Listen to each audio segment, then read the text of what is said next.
Intercessor and faith. A man prepares for marriage. The transition from single to married is one of the most important and challenging transitions that can take place in a person's life. Welcome to a Grace Digital presentation. In this video, I discuss what every man has to know before he gets married. Leadership Intercession, your highest ministry. His priestly ministry as an intercessor is closely connected with the ministry of Jesus as a teacher. The writer of Hebrews tells us that after his ascension, Jesus entered the inner sanctuary behind the second curtain to appear there as high priest on our behalf. Wherefore he is able to also to save them to the uttermost that come unto God by him, seeing he ever liveth to make intercession for them. Hebrews 7:25. When you represent Jesus to your wife and family, you must learn to combine the rules of priestly intercessor and teacher. As a teacher, you will represent God to your family. As an intercessor, you will represent your family before God. There is no higher office available to you. Here are some ways to prepare for this. For starters, one should carefully study the biblical patterns of this type of intercession. Trace the results it produced in each situation. The following are some outstanding examples. Abraham interceding on behalf of his nephew Lot and the city of Sodom. See Genesis 18:16-33. Moses, who interceded for Israel after they had made a golden calf and worshipped it. You can see this in Exodus 32:1-14. Moses and Aaron interceding on behalf of the Israelites dying of a plague. You can see this in Numbers 16:41-50. Consider the consequences of what God said about Israel in Ezekiel 22:30. And I sought for a man among them that should make up the hedge, and stand in the gap before me for the land, that I should not destroy it, but I found none. NKJV. Wherever God places you, you can learn to be a man standing in the gap for others. You will find it encouraging, too, to remember the priestly blessing that Aaron and his sons were instructed to pronounce on their fellow Israelites. See Numbers 6:24-27. When you become a priest over your family, you have a pattern of blessing them, which will be one of your greatest privileges.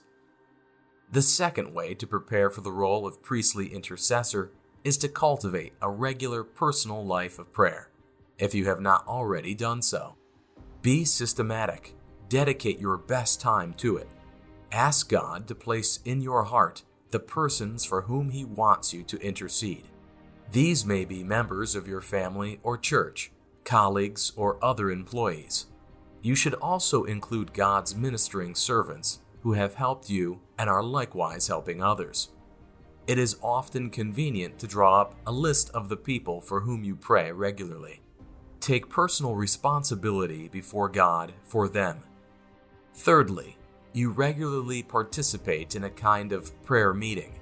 Learning to pray with others will help you overcome your self-consciousness and will better prepare you to pray with your wife and family in due course. Prayer should become as natural a part of your family life as eating or playing. There is one important extra benefit resulting from learning the ministry of priestly intercession. It will greatly help you in other roles in which you seek to represent Jesus.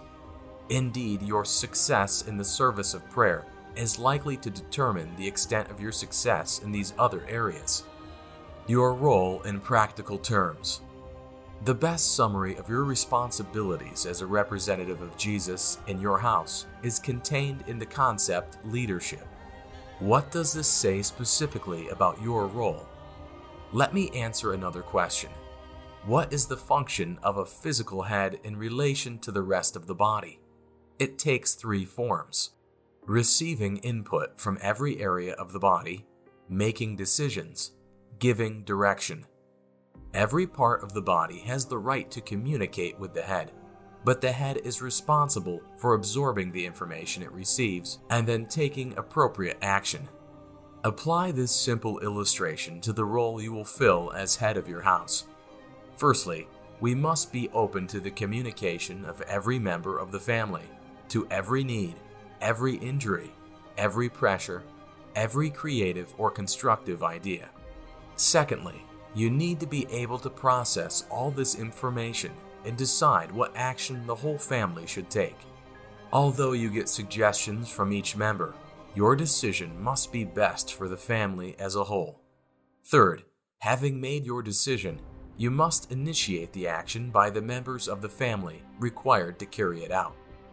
What does that require of you? First, sensitivity and the ability to register the needs and feelings of others, to anticipate problems and dangers, to accept and implement constructive ideas. Secondly, wisdom requires making decisions that affect not only one's own life, but also that of others. Thirdly, it requires strength of character and determination to ensure that your decisions are implemented, and where necessary, to involve the cooperation of others. In 1 Timothy 3, 4 and 5, Paul compares the responsibility of a church elder with that of a husband and a father in his house. One that ruleth well his own house, having his children in subjection with all gravity. For if a man know not how to rule his own house, how shall he take care of the church of God? He must run his own family well and ensure that his children obey him, and he must do so in a way that deserves all respect. If someone does not know how to manage his own family, how can he take care of God's church? The meaning of the verb translated to manage is to stand at the head of or in front of. This is the position of the husband and father. He goes before his family. He leads the way. When his family is threatened by evil or danger, he also stands before them and stands between them and what threatens them. All this can be summed up in one crucial word: leadership. In almost all areas of today's society, effective leadership is lacking. There are also evil forces, natural and supernatural, that resist such guidance and try to undermine it wherever it may arise. An important consequence was the terrible disintegration of family life. God's plan for marriage and the home depends on the restoration of the kind of leadership the Bible depicts. If you decide to be that kind of leader in your house, you must arm yourself beforehand to face resistance. You will be swimming against the current of contemporary culture. But that is the difference between a live fish and a dead fish. A living fish can swim against the current. A dead fish can only swim with it. Two foundations: faithfulness and responsibility. There are two foundations on which this kind of leadership must be based: faithfulness and responsibility. Usually these are acquired in seemingly modest or unimportant functions. Once acquired, they can form the basis for success in any field of life. Without them, there is no real success. Jesus said, "He that is faithful in that which is least is faithful also in much, and he that is unjust in the least is unjust also in much." Luke 16:10, NASB. Solomon's observations on faithfulness are illuminating. In Proverbs 28:20, he says, "A faithful man will abound with blessings," NKJV. While in Proverbs 20:6, he asks, "Most men will proclaim every one his own goodness, but a faithful man who can find?" NKJV. In the administration of his own great kingdom, Solomon acknowledged his need of faithful men. Yet even with all the best men of Israel at his disposal, he had to search for one who fulfilled this qualification. Cultivating the characteristics. The twin characteristics of faithfulness and responsibility can be cultivated in almost any setting. Joseph cultivated them first in Potiphar's house, then in prison. The result was a promotion. That will almost always be the case. Steps to take. First of all, commit yourself unconditionally to God. Then you can rely on Him to guide you along the paths that fulfill His special plan for your life. Proverbs 3:6 lets us know, In all your ways acknowledge him, and he shall direct your paths. NKJV.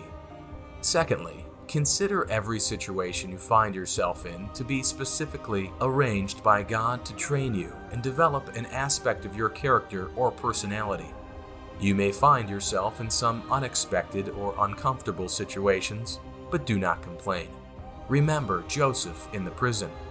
Third, make the Bible your number one priority for study. Never let anything else take precedence over it. Try to interpret every phase of your experience in the light of the Bible. You will be amazed at how much light it offers. In the area of education, I recommend that you seek to relate all your studies to the course of life you believe God has appointed for you. Concerning this kind of life, the world's wisest man commented, "Of making many books there is no end, and much study wearies the body." Ecclesiastes 12:12. Your spiritual development should normally find its full expression in the ordered life of fellowship provided by a local church. Here, under proper pastoral guidance, you will experience ongoing development in three related areas: your understanding of God's Word, your training for the service of God, and the refinement and strengthening of your Christian character.